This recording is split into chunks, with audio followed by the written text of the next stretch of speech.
चलिए, जौनसार की उस बेटी को गुजरे हुए 2 दिन हो गए हैं और 3 तारीख की यह घटना है। लेकिन यकीन कीजिएगा, यह घटना हुई तो हुई, लेकिन आज जो मैं आपको दिखा रहा हूं, यह वाकई में उन अधिकारियों को और नेताओं को और स्वयं जो मंत्री जी हैं, धन सिंह रावत जी, आपको भी देखनी चाहिए, और सूबे के मुख्यमंत्री पुष्कर सिंह धामी जी, आप तक मैं यह खबर पेश कर रहा हूं। मैं इस समय संजय जैन, जो चीफ मेडिकल ऑफिसर हैं, उनके पास में आए हैं मिलने के लिए, क्योंकि ये वो लोग हैं जिन्होंने पूरा दून हॉस्पिटल का उस सैया की बेटी का मामला दिखाया। यकीन कीजिएगा, लोगों को रिप्रेजेंट करते हैं, लेकिन जैसे हम जैन साहब के पास में आए, हमें यहां बिठा दिया गया। कहते हैं कि अभी वो खाना खा रहे हैं। एक बेटी की जान चली जाएगी, लेकिन जैन साहब का खाना बहुत जरूरी है। समझिए, 10 मिनट बैठे हो गए, 15 मिनट बैठे हुए हो गए। जब हम अंदर गए तो जैन साहब कुछ साइन कर रहे थे। हमें कहते हैं कि मैं आपसे नहीं मिल पाऊंगा, मंडे को मिल पाऊंगा। जब हमने कहा कि यह कौन सा शिष्टाचार है, तो कहते हैं यही शिष्टाचार है। गजब कर दिए हैं जैन साहब तो। स्वास्थ्य सुविधाओं के नाम पे क्या कुछ हो रहा है। अब इन महिलाओं से पूछते हैं ये यहां क्यों आए थे, क्योंकि इनके बुलावे पे हम यहां पहुंचे। चलिए, पहले बच्चना जी, आप क्यों पहुंचे थे यहाँ सीएमओ कार्यालय? थोड़ा आगे आ जाए। जी सर, सीएमओ कार्यालय आए थे हम। हमने एक प्रस्ताव दिया है कि भाई हमारे जो पहाड़ी क्षेत्र है वहाँ पे डॉक्टर नहीं है और पूरी व्यवस्था होनी चाहिए। अगर अच्छी व्यवस्था वहाँ होती तो निशा को हम यहाँ मरने के लिए क्यों लाते हैं। और दूसरी बात सर, पहले तो वो मिलने को तैयार ही नहीं हो रहे थे कि मुझे जाना है जाना है। अभी तक भी अंदर है। आप भी गए, आपने भी देखा होगा कैसे रवैया था बात करने का।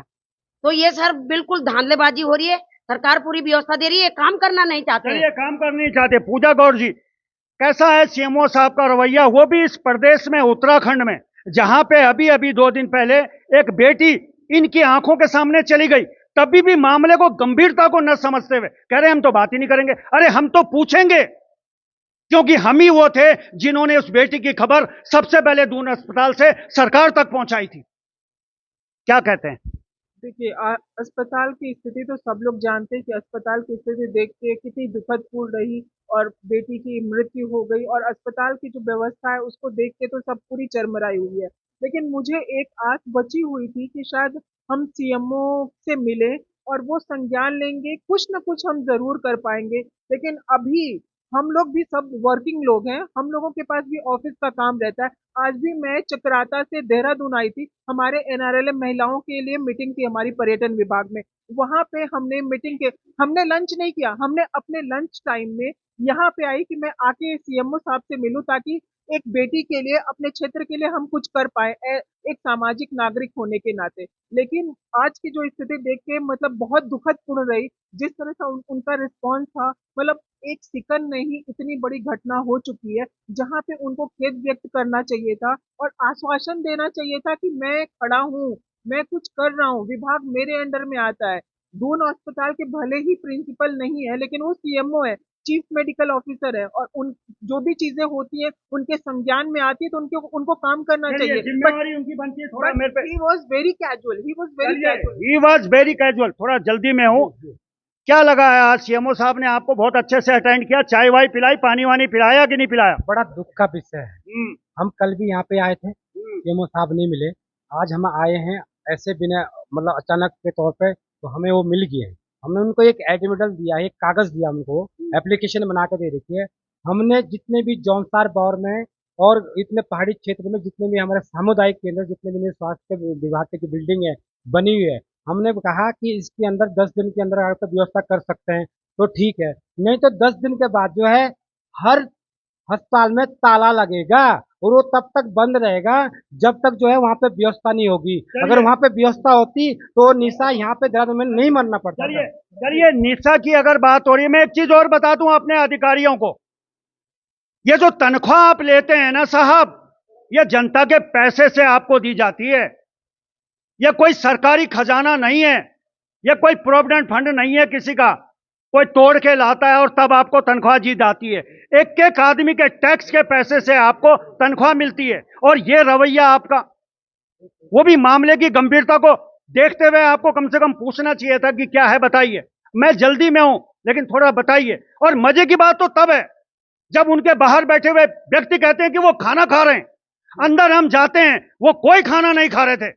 ये हाल है देहरादून सीएमओ के। गुस्सा नहीं आएगा तो मुझे क्या, नाचूंगा मैं, उछलूं मैं यहाँ पे। मैं एक चीज और बोलना चाहता जल्दी हूँ। में बताइए। सुनिए, हमारे जो क्षेत्र के विधायक है प्रीतम सिंह जी, आप भी सुनिए, और आप मधु चौहान जी भी सुनिए, वो भी प्रतिनिधि हैं। कब तक सिस्टम चलेगा बता दिया मैंने, 10 दिन का टाइम दे रखा है। जी, कल कल सर बच्ची जो निशा की मृत्यु हुई है, परिवार को, पीड़ित परिवार को न्याय मिल जाता।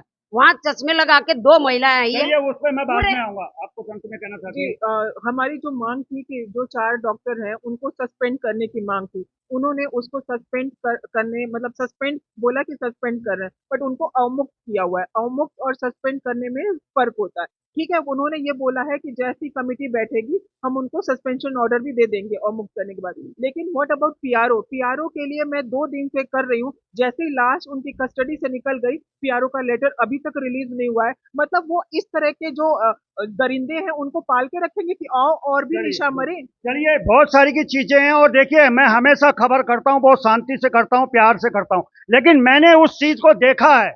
2 दिन जब मुझे डेंगू हुआ था, मैंने दून अस्पताल को बड़े करीब से देखा है, और मैं नहीं चाहता कि निशा की तरह कोई और बेटा और कोई और बेटी वहां पे अपनी जान गंवाए। लेकिन सीएमओ साहब समय नहीं दे रहे हैं, तो ये मुख्यमंत्री पुष्कर सिंह धामी जी, आप देखिए आपके सीएमओ हैं, और धन सिंह रावत जी, आप देखिए आपके विभाग के सीएमओ हैं।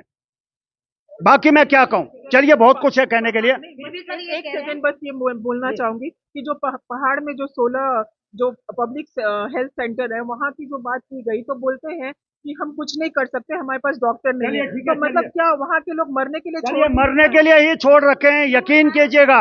लोग सिर्फ वोट बैंक बना के वोटों के लिए इस्तेमाल किया जा रहा है। स्वास्थ्य के नाम पे निशा आपके सामने चली गई है। इस खबर पे लौटूंगा, तो फिलहाल अभी के लिए बस इतना ही देखते रहिए पर्वतवाणी लाइव।